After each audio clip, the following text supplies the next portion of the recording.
আজকে আমরা কাজ শক্তি ক্ষমতার লেকচার 4-এ দেখব হচ্ছে মহাকর্ষ বল দ্বারা কৃত কাজ। তো এখানে আমরা মহাকর্ষ বল দ্বারা কৃত কাজ দেখব, মহাকর্ষ বলের বিরুদ্ধে কৃত কাজ দেখব এবং মহাকর্ষীয় বিভব শক্তি নিয়ে কিছুটা আলোচনা করব। আচ্ছা, এবং প্রথমে আমরা নিউটনের মহাকর্ষ সূত্র নিয়ে একটু আলোচনা করব। নিউটনের মহাকর্ষ সূত্র আসলে কি বলে নিশ্চয়ই সবার মনে আছে। নিউটনের মহাকর্ষ সূত্র বলে যে ধরো এটা হচ্ছে আমার পৃথিবী আছে, তো এটা হচ্ছে আমার পৃথিবী, আর এখানে একটা বস্তু আছে, ধরো এখানে আমাদের একটা বস্তু আছে, বস্তুর ভর আমি ধরলাম স্মল এম, আর এখানে যে আমাদের পৃথিবীটা আছে পৃথিবীর ভর আমি ধরলাম ক্যাপিটাল এম। তো মহাকর্ষ সূত্র বলে যে এই বস্তুর সাথে পৃথিবীর মধ্যবর্তী যে দূরত্বটা থাকবে, ধরো সেই দূরত্ব যদি আমি ধরি হচ্ছে আর, তাইলে তাদের মধ্যে আকর্ষণ বলটা হবে মধ্যবর্তী দূরত্বের ব্যস্তানুপাতিক আর তাদের এই ভরগুলোর সমানুপাতিক। অর্থাৎ নিউটনের মহাকর্ষ সূত্র বলে কি, যে মহাকর্ষ বলটা হবে ভরগুলোর গুণফলের সমানুপাতিক, তাহলে small M into capital M, আর এটা হবে হচ্ছে এদের দূরত্বের বর্গের ব্যস্তানুপাতিক, অর্থাৎ বলটা হবে দূরত্বের বর্গের ব্যস্তানুপাতিক। তো এই দুটা সম্পর্ককে যখন আমরা কম্বাইন করি তখন আমরা দুটাকে কম্বাইন করে এভাবে লিখতে পারি যে এফ ইজ প্রপোর্শনাল টু দুটা ভরের গুণফল ডিভাইড বাই হচ্ছে দূরত্বের স্কোয়ার। তো সমানুপাতিক ধ্রুবক যেটা থাকবে সেই সমানুপাতিক ধ্রুবকটা আমরা জি ধরে নেই এবং জি ধরে আমরা সহজভাবে লিখে ফেলি যে G M M by R square. যদি খুব সিম্পলিফাইড ওয়েতে আমরা সূত্রটা চিন্তা করি তাহলে এইভাবে মোটামুটি তোমরা মনে রাখতে পারো। এখন কথা হচ্ছে এই যে মহাকর্ষ সূত্রটা বা মহাকর্ষ বলটা, নিশ্চয়ই সবাই আমরা জানি যে মহাকর্ষ বলটা হচ্ছে আকর্ষণধর্মী, মানে দুটা বল পরস্পরকে সবসময় আকর্ষণ করে এবং দুটা বল সবসময় পরস্পরকে সমান বলে আকর্ষণ করে। অর্থাৎ এই ছোট বলটা যদি বড় বলকে, মানে ছোট বলটা যদি বড় যে বলের মতো যে বড় পৃথিবীটা আছে, ছোট বলটা যদি বড় পৃথিবীটাকে নিজের দিকে স্মল এফ বলে আকর্ষণ করে, আর এই বড় পৃথিবী যদি ছোট বস্তুকে নিজের দিকে ক্যাপিটাল এফ বলে আকর্ষণ করে, তাহলে এটা ভাবার কোনো কারণ নাই যে এই দুটা বল পরস্পর সেম হবে না। তোমার কাছে মনে হতে পারে যে এটা ছোট এটা বড়, কিন্তু না, নিউটন সাহেব বলছেন যে দুইটা বস্তু পরস্পরকে সমান বলে আকর্ষণ করে। তার মানে বড় বস্তুটা ছোট বস্তুকে যেই বলে আকর্ষণ করতেছে, ছোট বস্তু ও বড় বস্তুকে একই বলে আকর্ষণ করবে, অর্থাৎ ক্যাপিটাল এফ আর স্মল এফটা কি হয়, সমান হয়। তো এই আইডিয়াটা আমাদের আগে থেকে আছে, ছোট্ট করে আমরা একটা রিভিউ দিলাম। এখন এই নিউটনের মহাকর্ষ বল দ্বারা আমরা কৃতকাজ হিসাব করতে যাচ্ছি। তাকাই দেখো, এই মহাকর্ষ বলটা কিন্তু দূরত্বের উপর নির্ভরশীল, অর্থাৎ এটা দূরত্বের উপর নির্ভর করে। তো দূরত্ব তুমি যত ছোট করবা, এই আর এর মান যত ছোট হবে, বলের মান কিন্তু তত বৃদ্ধি পাবে। আবার এই আর এর মানটা যত বৃদ্ধি পাবে, বলের মানটা তত হ্রাস পাবে। অর্থাৎ তোমরা বুঝতেছো ব্যস্তানুপাতিক। তাইলে দূরত্বের উপর যেহেতু নির্ভরশীল, তার মানে মহাকর্ষ বল একটা পরিবর্তনশীল বল। কারণ আমরা বলছিলাম যে বল দূরত্ব বা সময়ের উপর নির্ভরশীল, সেই বলটাকে আমরা বলি হচ্ছে পরিবর্তনশীল বল। এই জন্য মহাকর্ষ বল দ্বারা কৃতকাজের ক্ষেত্রেও আমাদের পরিবর্তনশীল বল দ্বারা কৃতকাজের সূত্রটাকেই নিয়ে আসতে হবে। এবং পরিবর্তনশীল বল দ্বারা কৃতকাজের সূত্র কী ছিল? Integration of F D x. তো এখানে যেহেতু আমি দূরত্ব এখানে আর লিখছি, তো এক কাজ করি, এখানে এফ ডি এক্সে লিখি, সমস্যা নাই। এই এফ এর বদলে, মানে এই যে এখানে সূত্র যখন আমি লিখবো, দূরত্বকে আর না দিয়ে আমি দূরত্ব এক্স দিব, যাতে এই এক্স এর সাথে কম্পেয়ার করা যায়। ঠিক আছে? আচ্ছা, এখন মহাকর্ষ বলের সূত্রটা তাহলে আমি আমার মতো লিখে ফেলি। সূত্রটা হবে জি, এখানে এম এম দুটা থাকবে সবসময়। একটা কাজ করি, এখানে সবসময় যে ক্যাপিটাল এম স্মল এম এমন থাকবে বিষয়টা এমন না। ধরো একটাকে এম ওয়ান বললাম আর একটাকে ধরো এম টু বললাম। ঠিক আছে? একটাকে এম ওয়ান বললাম, একটাকে এম টু বললাম, এভাবে বলতে পারো আর কি। একটাকে এম ওয়ান, একটাকে হচ্ছে এম টু। তাহলে এখানে G M one M two divide by X square. এক্সটা এখানে আমাদের হচ্ছে দূরত্ব বুঝাইতেছে। কেন এখানে এক্স লিখলাম? যাতে এই এক্স এর সাথে আমরা এটাকে রিলেট করতে পারি, এই জন্য। আচ্ছা, এখন কথা হচ্ছে মহাকর্ষ বলের সাথে এই সরণ যেটা আমাদের হবে, সেই সরণটা আসলে কোন দিকে কাজ করে? আমরা তো জানি যে এখানে ডট গুণনের ক্ষেত্রে এভাবে এফ ডিএক্সি লিখতে হয় কজ, তারপরে দুজনের মধ্যবর্তী কোণটা লিখতে হয়। তো আমি যদি একটা বস্তুকে এই পজিশন থেকে এই পজিশনে নিতে চাই, ভালো করে বুঝতে হবে, আমি যদি একটা বস্তুকে এখান থেকে এখানে নিতে চাই, তাইলে আমার সরণটা কোন দিকে হচ্ছে? আমার সরণ হচ্ছে উপরের দিকে। তাহলে আমার সরণ হচ্ছে উপরের দিকে। আমি এখানে ক্ষুদ্র সরণটাই ধরো বুঝাইতেছি, অনেক জুম করে বোঝাচ্ছি, অনেক ম্যাগনিফাই করে বোঝাচ্ছি, এই জন্য ছোট সরণটাকে দেখতে অনেক বড় মনে হচ্ছে, এটা ভেবে নাও আর কি।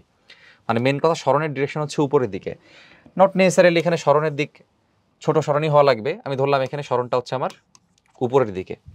আর মহাকর্ষ বল কোন দিক কাজ করে নিশ্চয়ই আমরা সবাই জানি, মহাকর্ষ বল কাজ করে হচ্ছে নিচের দিকে।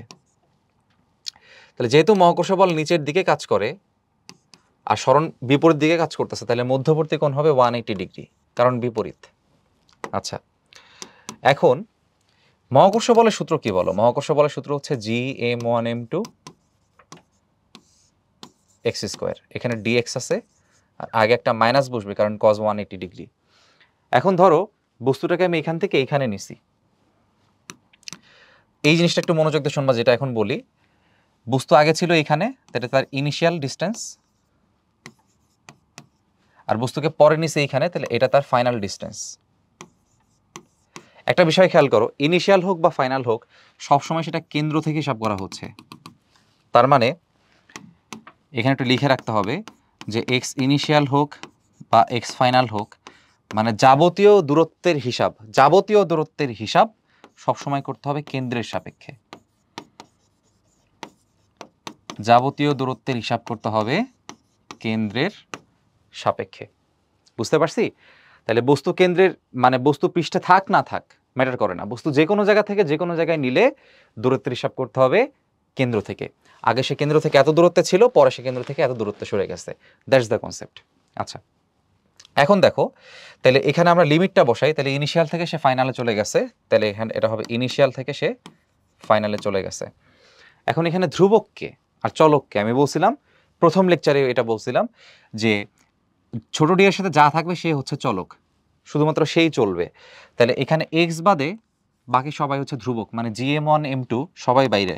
তাহলে বাইরে আমি Gm1 m2 এদের রাখলাম, রেখে ভেতরে শুধুমাত্র ইন্টিগ্রেট করব কাকে? 1/x² dx কে। লিমিট হচ্ছে ইনিশিয়াল থেকে ফাইনাল।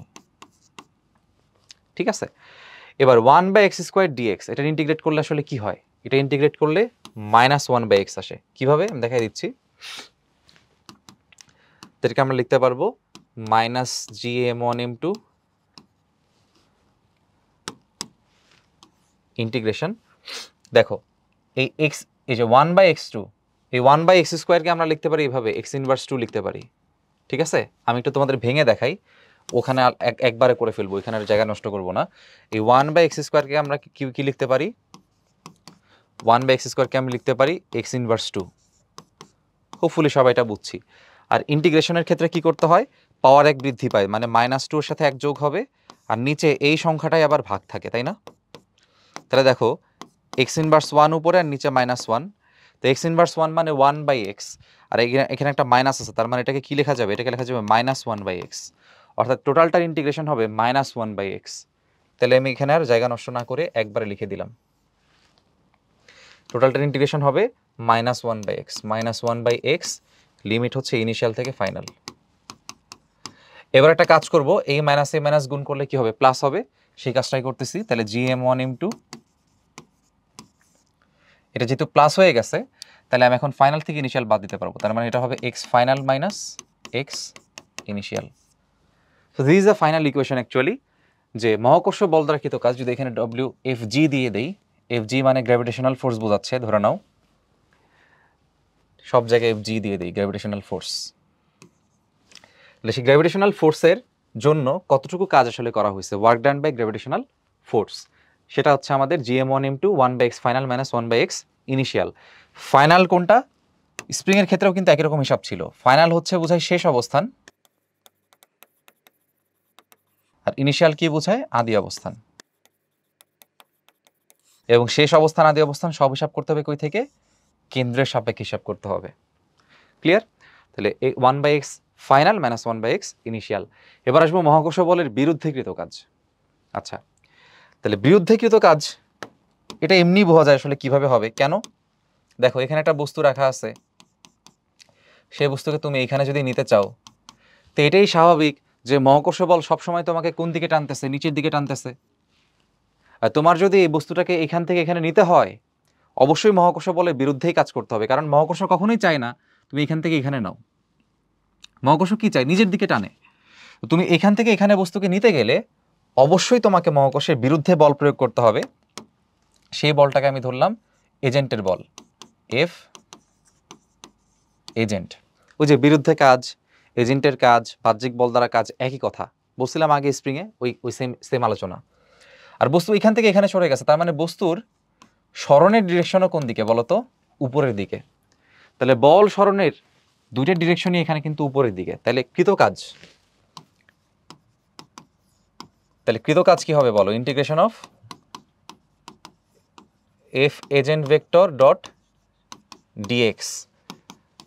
তাহলে যেহেতু মধ্যবর্তী কোণ হচ্ছে আমাদের 0 ডিগ্রি, কারণ একই ডিরেকশনে কাজ করতেছে, তার মানে মধ্যবর্তী কোণ হবে 0 ডিগ্রি। তার মানে এটা হবে F agent DX cos 0 degree. cos 0 degree মান হচ্ছে 1। এখন এই বস্তুকে যদি আমি ছোট্ট একটু, যখন আমরা এইভাবে চিন্তা করি যে বস্তুকে আমি এখান থেকে এখানে নিচ্ছি, তো এত বড় ওয়ার্ক ডান তো আসলে একবার হিসাব করা হয় না, এটাকে প্রথমে ক্ষুদ্র একটু কাজ হিসাব করা হয়। অর্থাৎ আমি ধরলাম যে এই বস্তুটা এখানে ছিল, জাস্ট এখান থেকে তাকে ক্ষুদ্র একটু পরিবর্তন করে বা ক্ষুদ্র একটু সরণ ঘটায় এখানে নেওয়া হয়েছে। দেখছো, অল্প একটু চেঞ্জ করা হয়েছে, অল্প একটু, ধরো ডিএক্স পরিমাণ চেঞ্জ করা হয়েছে। তো যখন এই ডিএক্স পরিমাণ আসলে চেঞ্জ করা হয়, তখন চেষ্টা করা হয় এই কাজটাকে সমবেগে করার বা ধ্রুববেগে করার। তো সেই ক্ষেত্রে আমার যতটুকু ফোর্স নিচে গ্র্যাভিটেশনাল ফোর্স দেয়, এক্স্যাক্টলি একই পরিমাণ ফোর্স আমাকে এজেন্ট দিয়ে অ্যাপ্লাই করতে হয়। এজন্য এজেন্টের ফোর্স আর গ্র্যাভিটেশনাল ফোর্স কি হবে? সেম হবে। এজন্য এজেন্টের ফোর্সের জায়গায় আমি গ্র্যাভিটেশনাল ফোর্সের মান বসাইতে পারবো, সমস্যা নেই। তাহলে gm1m2 বাই x², এখানে আছে dx। এবার লিমিট সেট করার পালা। আমরা ধরে নিছি যে আমাদের আদি অবস্থান এটা, তাহলে এটা হচ্ছে আমাদের x ইনিশিয়াল, আর এটা হচ্ছে আমাদের শেষ অবস্থান, তাহলে এটা হচ্ছে আমাদের x ফাইনাল। এটাকেও ইনিশিয়াল ধরে এটাকে ফাইনাল ধরতে পারতাম, ওটা ম্যাটার করে না। ওই ক্ষেত্রে সরণের ডিরেকশনটা আলাদা হইতো আর কি, মান ওইভাবেই চেঞ্জ হবে, সমস্যা নেই। আমি আপাতত এটাকে ইনিশিয়াল ধরলাম, এটাকে ফাইনাল ধরলাম, কেন্দ্র থেকে হিসাব করতে হবে। এটা x ইনিশিয়াল, এটা হচ্ছে x ফাইনাল। এখন যদি আমি এখানে ইন্টিগ্রেশন করি, তাহলে শুধুমাত্র x বাদে বাকি সবাই ধ্রুবক, সবাই বাইরে। gm1m2, এখানে ইনিশিয়াল থেকে final 1/x² dx। 1/x² dx এর ইন্টিগ্রেশন করলে কি আসে আমরা আগেই দেখছি, -1/x আসে। তাহলে পরবর্তী লাইন আমরা এখান থেকে কি লিখতে পারবো? পরবর্তী লাইন আমরা এখান থেকে লিখতে পারবো gm1m2, এখানে একটা মাইনাস আছে, সো ফার্স্টে হচ্ছে এটা কি হবে -1/xf, তারপরে মাইনাসে প্লাস হয়ে যাবে, সো এটা প্লাস হবে 1/xi। আলটিমেটলি দাঁড়াচ্ছে gm1m2 1/x initial -1/x final. That's it. তো এখানে খেয়াল করে দেখো, এখানে ইনিশিয়াল মানে আদি অবস্থানটা আগে বসবে আর ফাইনাল অবস্থানটা শেষে বসবে। তাহলে মহাকর্ষ বলের বিরুদ্ধে কাজ অথবা এজেন্ট দ্বারা কাজ বা বাহ্যিক বল দ্বারা কাজে আদিটা আগে বসবে, শেষটা পরে বসবে। 1/আদি -1/শেষ। আগের ক্ষেত্রে উল্টা ছিল, আগে 1/ শেষ ছিল, মাইনাস আদি ছিল। যখন মহাকর্ষ বল দ্বারা কাজ হিসাব করছি তখন 1/ শেষ -1/আদি, আর মহাকর্ষ বলের বিরুদ্ধে কাজের ক্ষেত্রে 1/আদি -1/ শেষ। হোপফুলি এটা আমরা সবাই বুঝতে পারছি। কাজ এবং মহাকর্ষীয় বিভব শক্তি মজার একটা বিষয়। একটু আগে আমি বলতেছিলাম, বা স্প্রিং বলের ক্ষেত্রে আমরা বলতেছিলাম যে মহাকর্ষীয় বিভব শক্তির যেই মানে যে কোনো বিভব শক্তির যে পরিবর্তনটা, সেটা হচ্ছে minus work done by conservative force, মানে কনজারভেটিভ ফোর্স দ্বারা কৃত কাজ, কনজারভেটিভ ফোর্স দ্বারা কৃত কাজ।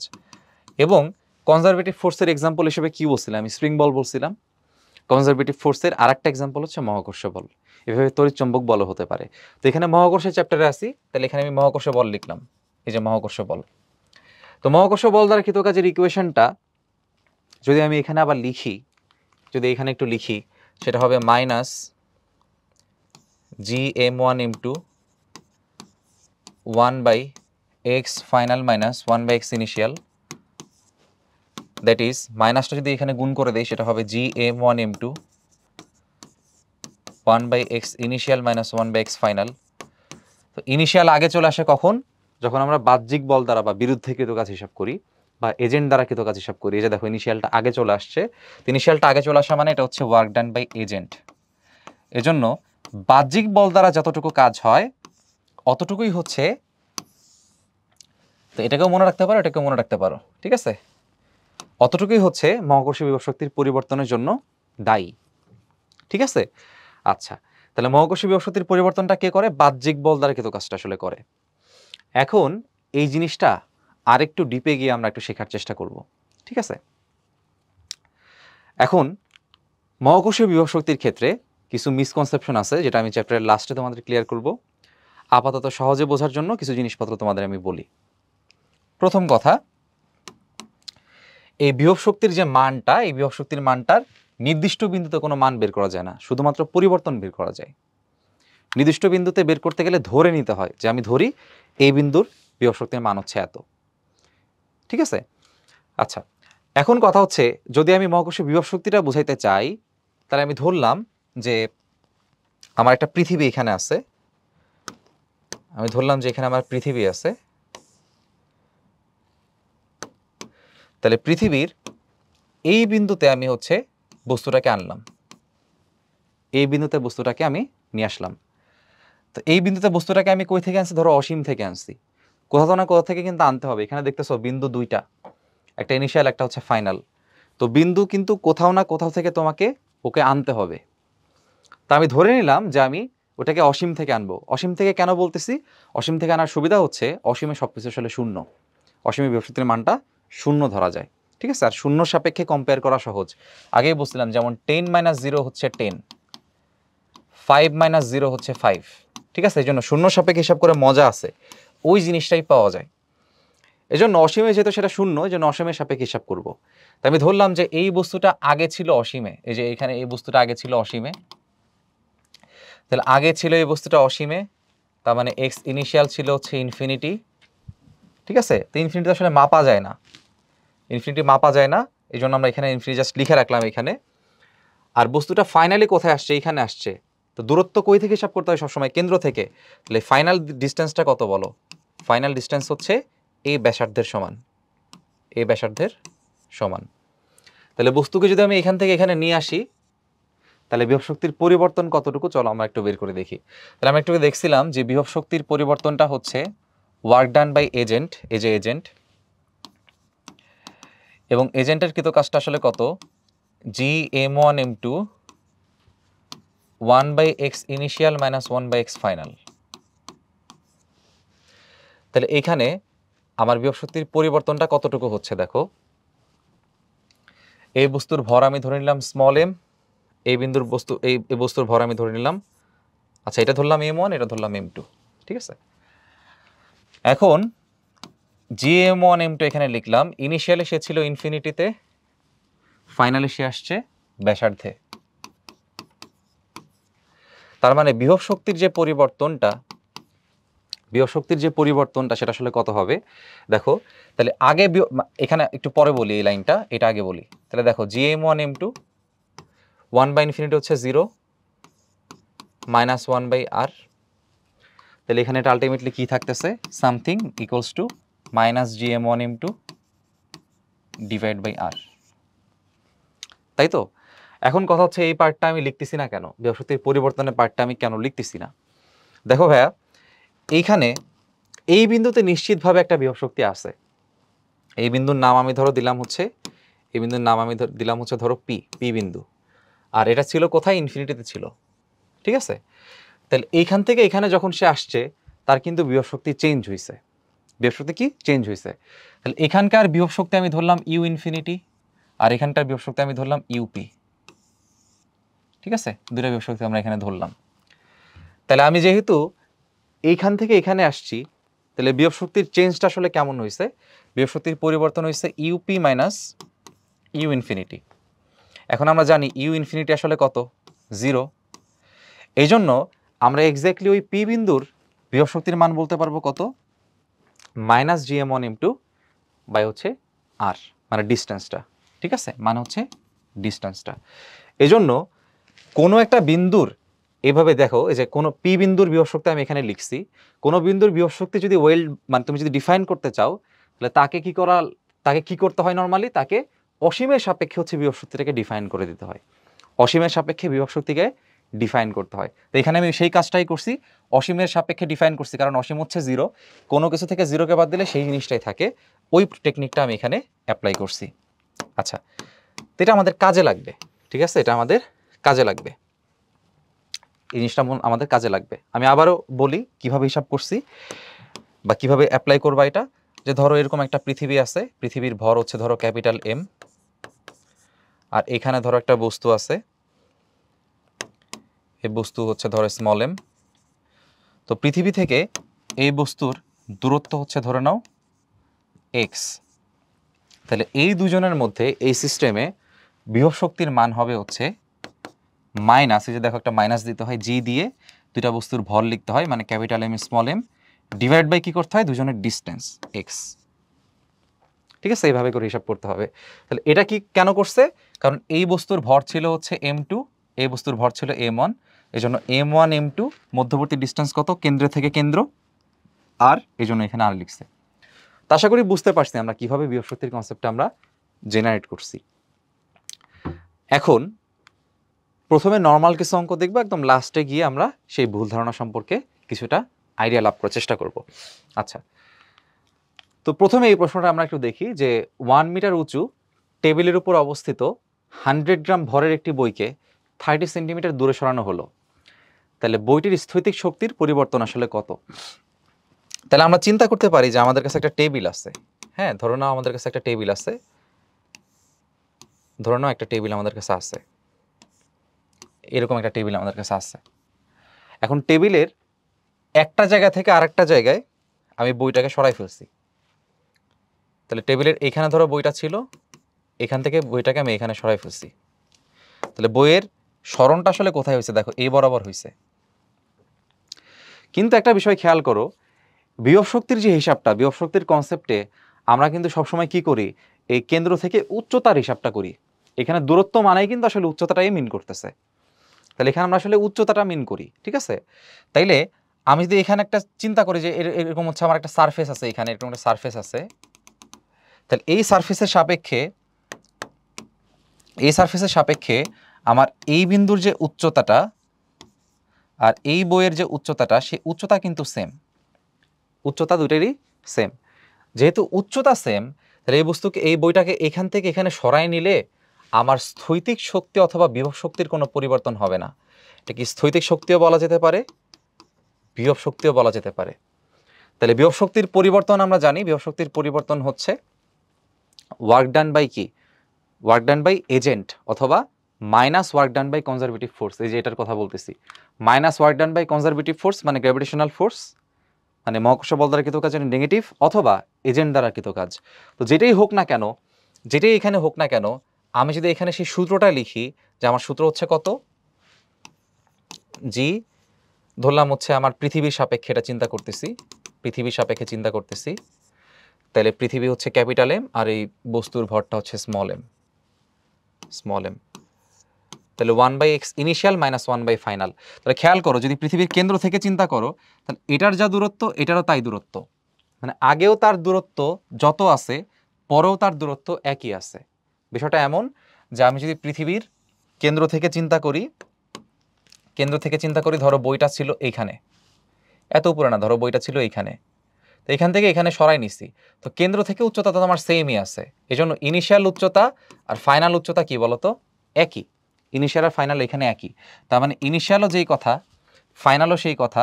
ইনিশিয়াল ফাইনাল দুটাকে মিলে আমি ধরলাম এক্স, তাহলে ইনিশিয়াল ফাইনাল দুটাই যেহেতু এক্স, মানটা পরে বসাই, তাহলে G M M 1/x minus 1/x। তো এখানে স্থৈতিক শক্তির পরিবর্তন হচ্ছে 0 জুল।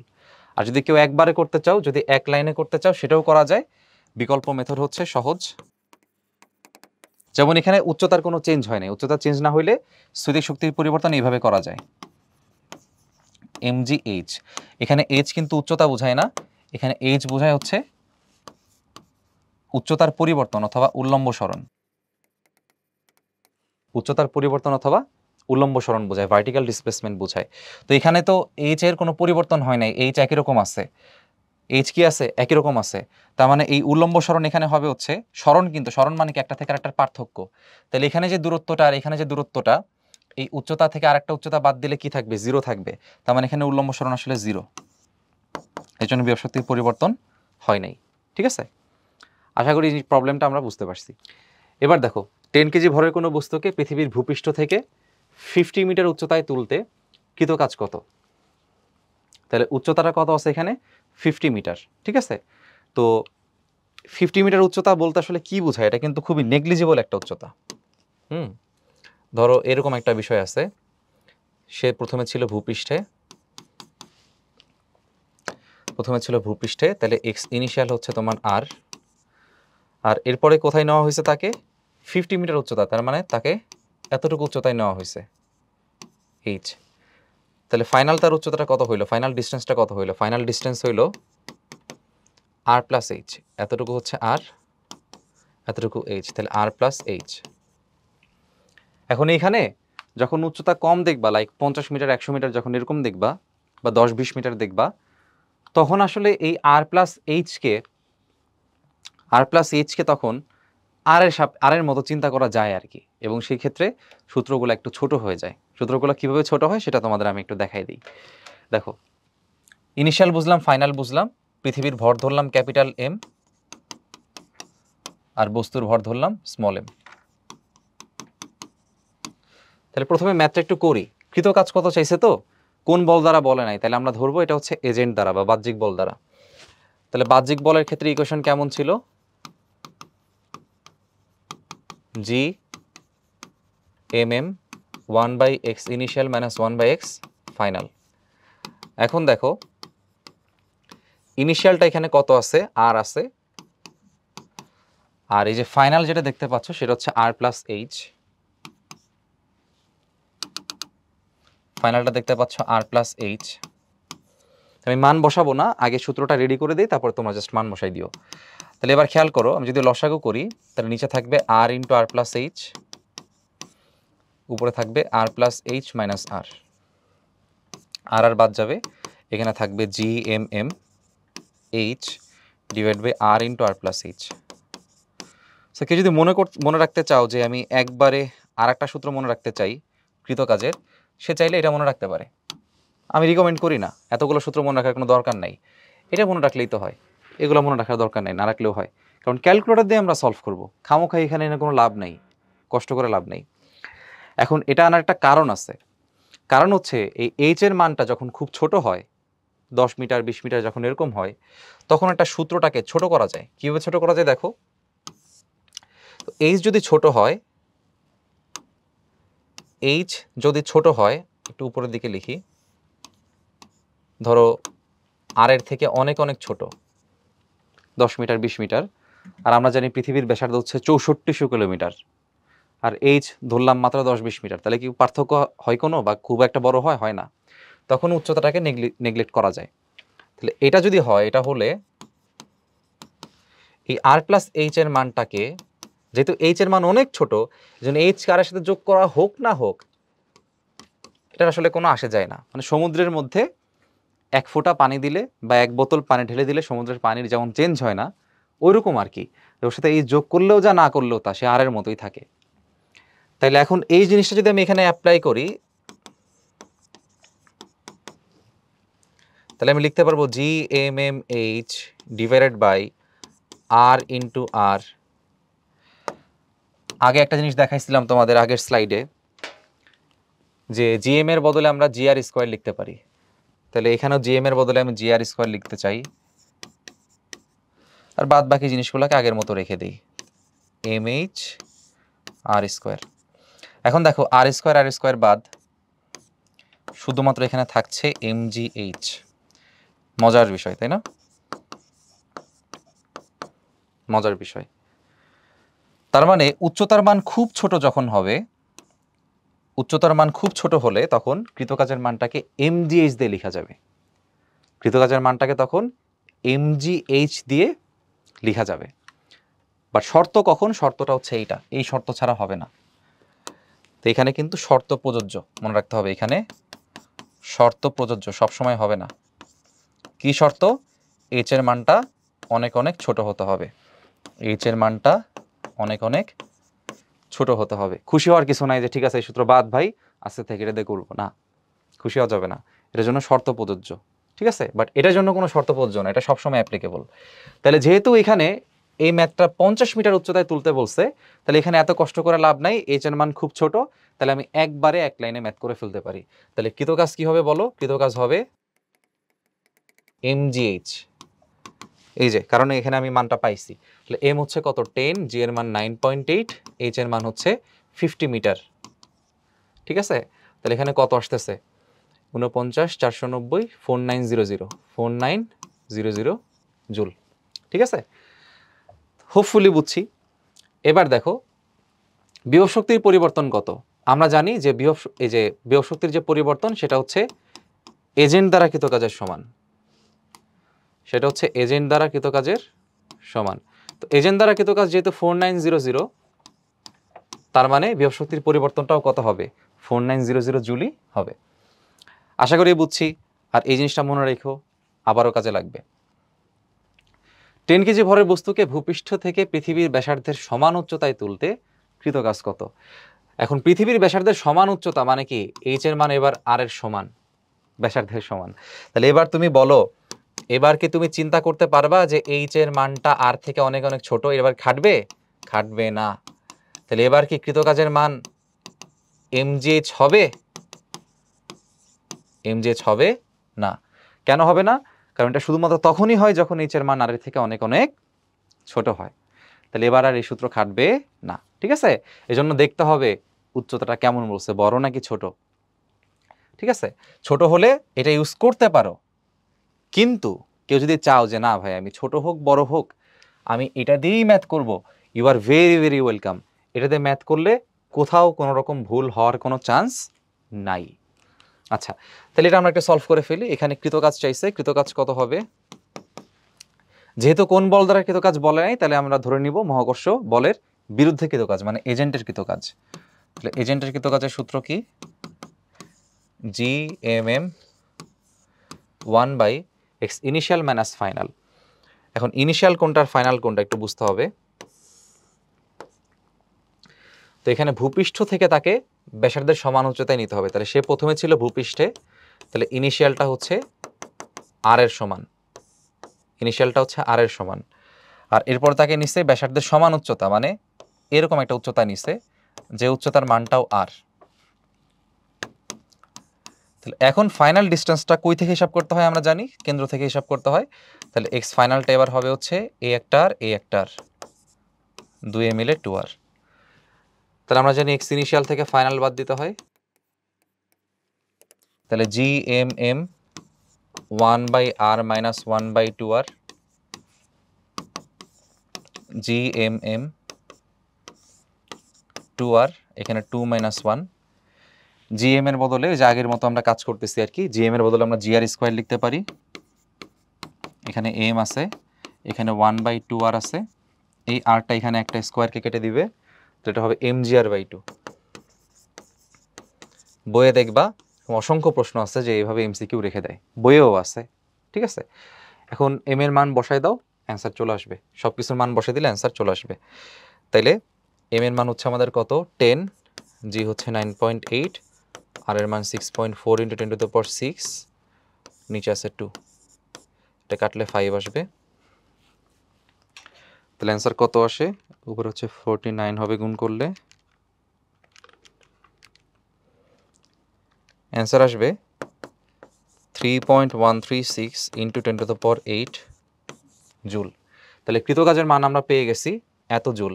আর আমরা জানি এই এজেন্ট দ্বারা যে কৃতকাজ বিভব শক্তির পরিবর্তনটা আসলে সেম, এজন্য বিভব শক্তির যে পরিবর্তনটা হবে সেই বিভব শক্তির পরিবর্তন আমরা কি বলতে পারি? মহাকর্ষ বলের কৃতকাজের বিপরীত অথবা এজেন্টের কৃতকাজের সমান। এজেন্ট বললে মাইনাস দেওয়া লাগবে না, গ্র্যাভিটি বললে মাইনাস দিতে হবে, কারণ এজেন্ট আর গ্র্যাভিটি নিজেরা আবার পরস্পর কি একটার মাইনাস, তাই না? আচ্ছা, তাহলে এজেন্টের কৃতকাজের সূত্র কি? যে মানটা আমরা পাইছি, সরাসরি মানটা এখানে লিখে দিতে পারি, সূত্র আর বসাইতে হবে না, এত জুল। এটাই হচ্ছে আমাদের বিভব শক্তির পরিবর্তন। এবার দেখো 10 কেজি ভরের কোনো বস্তুকে পৃথিবীর ভূপৃষ্ঠ থেকে পৃথিবীর অভিকর্ষ ক্ষেত্রের বাইরে পাঠাতে কৃত কাজ আসলে কত। তাইলে কি করতে হবে, প্রথমে সে ছিল ভূপৃষ্ঠে, বস্তুটা ছিল প্রথমে ভূপৃষ্ঠে, ভর হচ্ছে ছোট এম, পৃথিবীর ভর হচ্ছে ক্যাপিটাল এম। তাহলে এটাকে কোথায় পাঠাতে হবে, এটা পাঠাতে হবে হচ্ছে একদম ইনফিনিটিতে পাঠাতে হবে, ঠিক আছে, এটাকে একদম অসীমে পাঠাতে হবে। তার মানে ফাইনাল যে তার ডিস্টেন্সটা, তার ফাইনাল ডিস্টেন্সটা হচ্ছে অসীম। আর ইনিশিয়ালি সে কোথায় ছিল, ইনিশিয়ালি সে ছিল হচ্ছে পৃথিবীর ভূপৃষ্ঠে, দ্যাট মিন্স ব্যাসার্ধে। এখন যেহেতু পাঠাতে কৃতকাজ কার মাধ্যমে সেটা চাইনি, তার মানে এটাও হচ্ছে এজেন্ট দ্বারা কৃতকাজের সূত্র বসবে। ডব্লিউ এজেন্ট হবে GMM 1/x initial minus 1/x final. এখন সিম্পলি মান বসাই দিব, GMM ইনিশিয়ালটা হচ্ছে আমাদের এখানে ক্যাপিটাল আর, ফাইনালটা হচ্ছে ইনফিনিটি।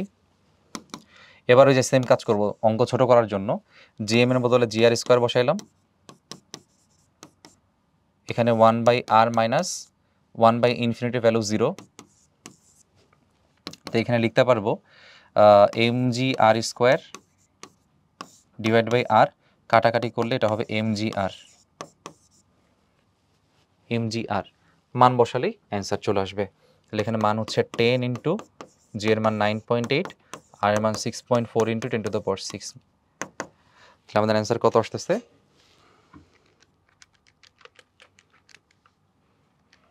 অ্যান্সার আসবে 6.272 ইন্টু 10⁸ জুল।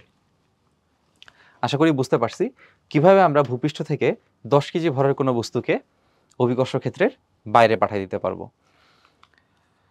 এবার আসি একটা প্রচলিত ভুল ধারণা, এবং সেই প্রচলিত ভুল ধারণার আসলে সলিউশনটা কি হবে। প্রচলিত ভুল ধারণা বলতে আমি যেটা বোঝাতে চাচ্ছি এখানে, সেটা হচ্ছে অধিকাংশ বাংলাদেশি স্টুডেন্ট যখন আমরা মহাকর্ষ অভিকর্ষ চ্যাপ্টারটা পড়তে যাই, তখন আমাদের কাছে মনে হয়, মানে এটা 9-10 থেকে আসলে শুরু হয়, 9-10-এ আসলে সহজ করার জন্য বইয়ে কিছু লাইন দেওয়া থাকে, যেগুলো আসলে পরে সঠিকভাবে না জানতে পারলে সেই ভুল ধারণাটা থেকে যায়। আর 9-10-এর লেভেলে সব কিছু আমাদের জানা সম্ভব না, সুতরাং ওই লেভেলে যতটুকু দেওয়া থাকে সেটাকে আসলে ভুল বলা যায় না, ঠিক আছে, অর্থাৎ জিনিসটা জাস্টিফাইড, বাট এখন আমাদের জিনিসটা জেনে নিতে হবে। প্রথম বিষয়, একটা প্রচলিত ভুল ধারণাটা আসলে কি। প্রচলিত ভুল ধারণাটা হচ্ছে যে আমরা বলি যে পৃথিবীর ভূপৃষ্ঠে বিভব শক্তি, হ্যাঁ, মহাকর্ষীয় বিভব শক্তি যদি আমরা বলি, আমরা ধরে নিই যে পৃথিবীর ভূপৃষ্ঠে বিভব শক্তি 0, এটাই হচ্ছে আমাদের প্রচলিত ভুল ধারণা। কিন্তু এটা অ্যাকচুয়ালি কারেক্ট না, এই কথাটা আসলে কারেক্ট না। কেন কারেক্ট না সেটা আমরা এখন একটু জানার চেষ্টা করি। প্রথম বিষয়, যেই কথাটা আমি তোমাদের আগেই বলছিলাম যে বিভব শক্তির যেই সূত্রটা ছিল, আমরা দেখছিলাম বিভব শক্তির সূত্রটা হচ্ছে এরকম, এই যে বিভব শক্তির সূত্রটা হচ্ছে এরকম, minus GM1 into divide by distance. এই আরটা আসলে কি বোঝায়, আরটা আসলে বোঝায় M1 এবং M2 ডিস্টেন্স, M1 ও M2 মানে বস্তু দুইটার মধ্যবর্তী দূরত্ব।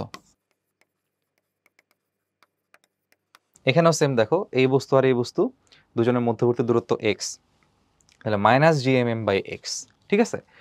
আচ্ছা, তাহলে এখানে আমি যদি বলি যে এই বস্তুর, এই যে পৃথিবী আছে, তো পৃথিবীর এই বিন্দুতে একটা ছোট একটা ধরো বস্তু আছে, সেটা হচ্ছে ছোট m, স্মল m, হ্যাঁ, ছোট্ট একটা বিন্দু আছে যেটা হচ্ছে স্মল m, আর পৃথিবীর ভরটা হচ্ছে ক্যাপিটাল M। এখন পৃথিবী থেকে এই বস্তুর যে দূরত্বটা, এই যে বস্তুর কেন্দ্র থেকে পৃথিবীর কেন্দ্র, সবসময় কেন্দ্র থেকে কেন্দ্রের দূরত্ব হিসাব করতে হয়। এমন না যে পৃথিবীর সাথে তো বস্তু লেগেই আছে ভাই, দূরত্ব কোথায়, না, বিষয়টা এমন না। আমি বলছিলাম দূরত্ব সবসময় কেন্দ্র থেকে হিসাব করতে হবে। তাহলে এখান থেকে এখানে যে ডিস্টেন্স, সেটা আসলে কত ভাইয়া বলো, ডিস্টেন্সটা হচ্ছে r, ঠিক আছে। তাহলে বিভব শক্তির যে মানটা, ওই ভূপৃষ্ঠে বিভব শক্তির যে মানটা, ভূপৃষ্ঠে বিভব শক্তির যে মানটা, সেই মানটা কত দাঁড়াচ্ছে, মাইনাস g দুইটা ভরের গুণফল ডিভাইডেড বাই মধ্যবর্তী ডিস্টেন্স r। তার মানে আমরা যে বলি যে পৃথিবীর ভূপৃষ্ঠে মহাকর্ষীয় বিভব শক্তি শূন্য হয়, আসলে সেটা বিভব শক্তি শূন্য না, সেটার মান আসলে হচ্ছে -gmm/r। এখন কথা হচ্ছে তাইলে এত যে প্রবলেম আমরা সলভ করি সেগুলোকে সবই ভুল? সেটাও ভুল না। কেন ভুল না, কিভাবে সেটা সঠিক হয় আমি তোমাদের একটু বুঝাই দেই। যে বিভব শক্তি আসলে পৃথিবীর ভূপৃষ্ঠে এত হলেও কিভাবে সেটা আসলে অন্য অন্য জায়গায় অ্যাপ্লাই করলে আবার এটার মতোই মিলে যায়। মানে কেন আসলে পৃথিবীর ভূপৃষ্ঠে বিভব শক্তি শূন্য ধরলেও এতদিন আমাদের সমস্যা হতো না, সেটা একটু বুঝাই দেই। কিন্তু কনসেপ্টটা ভুল। কিন্তু কনসেপ্ট ধরে যখন আমরা অ্যাপ্রোচ করতাম তখন সঠিক অ্যান্সার আসতো। কিভাবে আসতো সেটা আমি তোমাদের এখন একটু বুঝাই দিতে যাচ্ছি। এখন দেখো, যদি আমি এই বিন্দুর কথা তাহলে বলি, এই বিন্দুর বিভব শক্তির মান তাহলে দাঁড়াচ্ছে, এই বিন্দুর বিভব শক্তির মান দাঁড়াচ্ছে -gmm বাই হচ্ছে আর। আমি এই বিন্দুর নাম দিলাম পি, বিন্দুর তাহলে এটা হচ্ছে ইউপি, ঠিক আছে। এখন এই বস্তুটাকে আমি নির্দিষ্ট উচ্চতায় উঠাই নিয়ে আসলাম, এই উচ্চতা উঠাই নিয়ে আসলাম। তাহলে এই উচ্চতাতে বস্তুর মধ্যে কত বিভব শক্তি জমা হবে বলো তো? এই উচ্চতায় বস্তুর মধ্যে বিভব শক্তি থাকবে, ধরো এই বিন্দুর নাম হচ্ছে কিউ বিন্দু, তাহলে এই কিউ বিন্দুতে বিভব শক্তি হবে -gmm ডিভাইডেড বাই, ধরে নাও এই ডিস্টেন্সটা হচ্ছে এইচ উচ্চতায় উঠাইছি, পি থেকে কিউ এর উচ্চতা হচ্ছে এইচ। তাহলে এইখান থেকে দূরত্ব আর এখান থেকে দূরত্ব এইচ, আমরা জানি কেন্দ্র থেকে দূরত্ব হিসাব করতে হয়। তাহলে এই দূরত্বটা কত দাঁড়াচ্ছে বলো? এই দূরত্ব দাঁড়াচ্ছে r+h। তাহলে এখানে আমাদের লিখতে হবে r+h। এখন তাহলে পি থেকে কিউ এ যখন তুমি গেছো তখন বিভব শক্তির পার্থক্য কত হয়েছে বলো? পি থেকে যখন কিউ এ গেছি তখন বিভব শক্তির পার্থক্য কত হয়েছে? তাহলে আমরা লিখি যে এইচ উচ্চতায় যখন আমি তুলছি তখন বিভব শক্তির পার্থক্য কত? বিভব শক্তির পার্থক্য। আচ্ছা, এই যে একটা একটা করে বিন্দুর বিভব শক্তি যে আমি লিখছি, কেন লিখছি? ওটার রেফারেন্স হচ্ছে কার সাপেক্ষে? এই আমি বলছিলাম বিভব শক্তির পার্থক্য হিসাব করতে হয়, নির্দিষ্ট বিন্দুতে মান হিসাব করা যায় না। তাহলে এই পি এরটা কেমনে পাইলাম? কারণ আমি আরেকটা বিন্দু ভাবছি অসীম, অসীমেরটা যেহেতু শূন্য, তাহলে পি এর বিভব শক্তি থেকে শূন্যকে বাদ দিলে এটাই থাকবে। সেম এটার বিভব শক্তি যদি আমি হিসাব করতে চাই, শূন্য সাপেক্ষে হিসাব করছি, এটা থেকে যদি শূন্যকে বাদ দেই তাহলে এটাই থাকবে। এখন দেখো, এই উচ্চতায় বিভব শক্তির যে পার্থক্য, আমি কি করছি বলো? এইখান থেকে এখানে চলে গেছি, তাহলে এটা আমার ফাইনাল, এটা হচ্ছে আমার ইনিশিয়াল। তাহলে কি করতে হবে? আমাকে ফাইনাল থেকে ইনিশিয়ালকে বাদ দিতে হবে, কিউ মাইনাস পি। এটা হচ্ছে আমার বিভব শক্তির পার্থক্য, ঠিক আছে। এখন দেখো, বিভব শক্তির যে পার্থক্যটা আমি যদি এখানে লিখি, এটা দাঁড়াচ্ছে -gmm r+h -gmm আর, তো মাইনাসে মাইনাসে প্লাস হয়ে যাবে, তাহলে এটা লিখতে পারবো gmm আর -gmm r+h, ঠিক আছে। তাহলে খেয়াল করে দেখো, যদি আমি এখানে gmm কে কমন নেই, তাহলে ওই যে আগের মতো একটা পরিচিত লসাগু আমাদের সামনে চলে আসতেছে।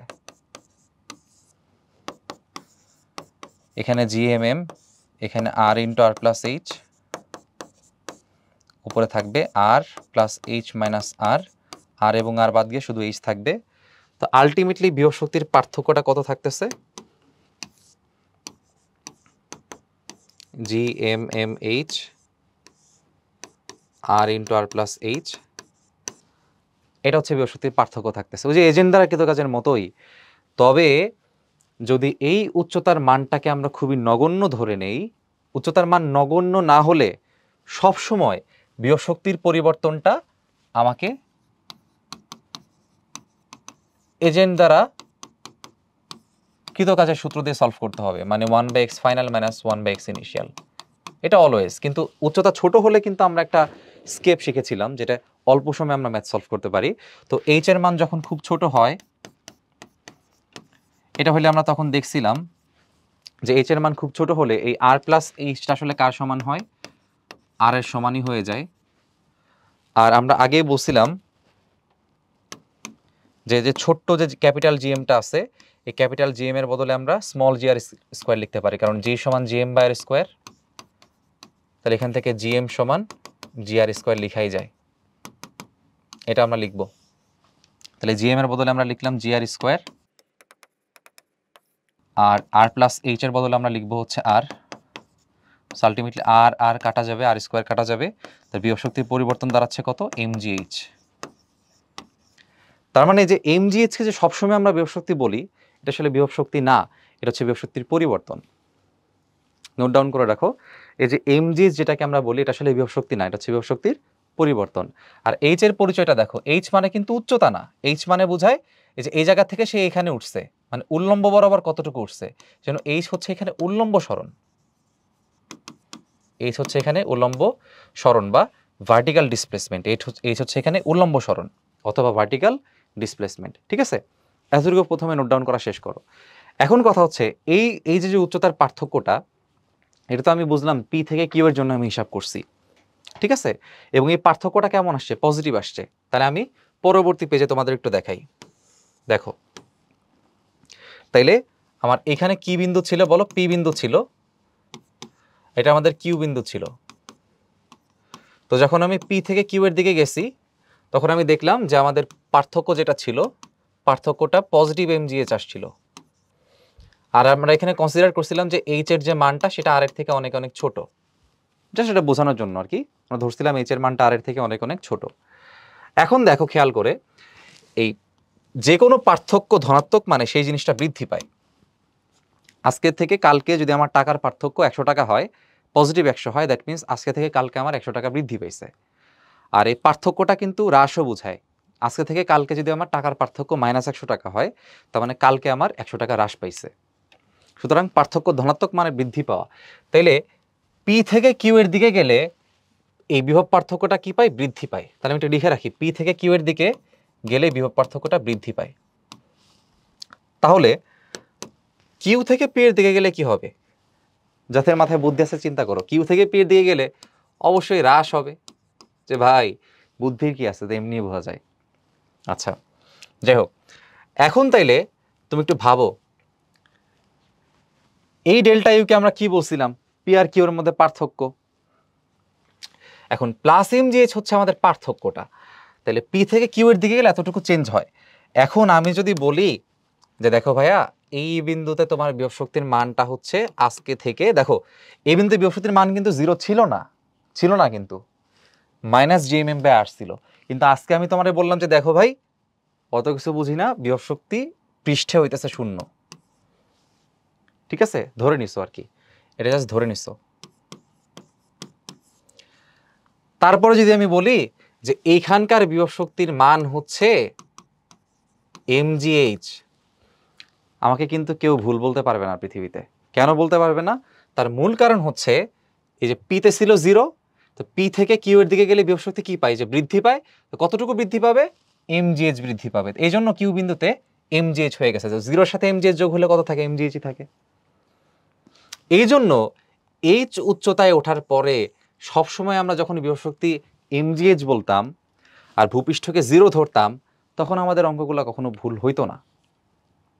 কিন্তু তাই বলে কিন্তু এখানে বিভব শক্তির মান আসলে 0 না, অ্যাকচুয়ালি বিভব শক্তির মান হচ্ছে -gmm/r।